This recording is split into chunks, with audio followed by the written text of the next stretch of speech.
వాస్తుశాస్త్రం లోపల ఒక చిన్న సందర్భాన్ని బట్టి దిశ కుదిరితే దశ కుదురుతుంది అన్న సూత్రాన్ని బట్టి ఒక పద్యం చెప్పగలుగుతున్నాను, వినండి.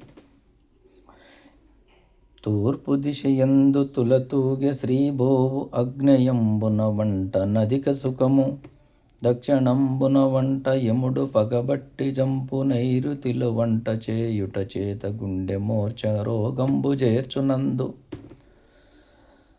పశ్చిమాదిశయందు వంట చేయుట చేత పసిడి దొంగల పాలు పంట పైరిదోచు, వసతి లేక వాయువ్య దిశయందు వంట చేయుట చేత చుట్టాల చేర్చునందు, ఉత్తరాదిశయందు కీర్తి ప్రతిష్టల నాశనంబు, ఈశాన్య దిశయందు ఈశుని భార్య అయిన గంటె పుస్తెలమ్ముకొని బ్రతుకు, పద్మలలిత లక్ష్మీ నారాయణ పలికే చిలుక పలుకు.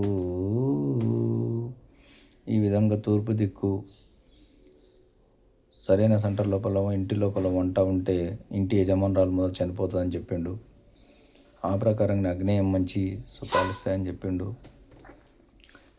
దక్షిణము యముడు పగబట్టి చంపుతాడు అని చెప్పిండు. స్త్రీ యొక్క ముఖము దక్షిణ ముఖమై ఉండకూడదు. ప్లాట్ఫారం కూడా దక్షిణ గోడకు ఉండొద్దు. అది నీళ్లకు షవటికి హైట్గా ఉండవచ్చు కిచెన్ సైట్, కానీ కాకపోతే వంట అక్కడ పెట్టి పొయ్యి పెట్టి చేయకూడదు. నైరుతి లోపల వంట చేస్తే కిడ్నీ గుండె మూర్ఛ రోగము ఉన్మద వ్యాధి వస్తుందని చెప్పిండు. పశ్చిమ లోపల వంట చేస్తే దొంగల పాలు అంటే చేసిన చేనుల పంట దొంగ, దుకాణ దొంగ తనం కావడము లేదా బంగారం దొంగతనం జరుగుతుందని చెప్పిండు. వసతి లేక వాయువు లోపల వంట అంటే అక్కడ అగ్నికి వాయువుకి సమానం కాబట్టి అక్కడ వంట చేసుకుంటే చుట్టాల అంటే తినిపోయేవాడు ఎక్కుతాడని చెప్పిండు.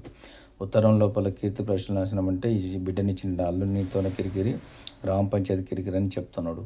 ఈశాన్యం లోపల శివుని భార్య పార్వతి వచ్చి వంట పెట్టుకున్న 3 మాసాల లోపల గంటె పుస్తలు అమ్ముకొని పుడుతుంది అన్నాడు. ఇక మానవులు మనమెంత అని ఇది ఆలోచించగలరని చెప్పడం జరుగుతుంది. జయ సద్గురువే నమః.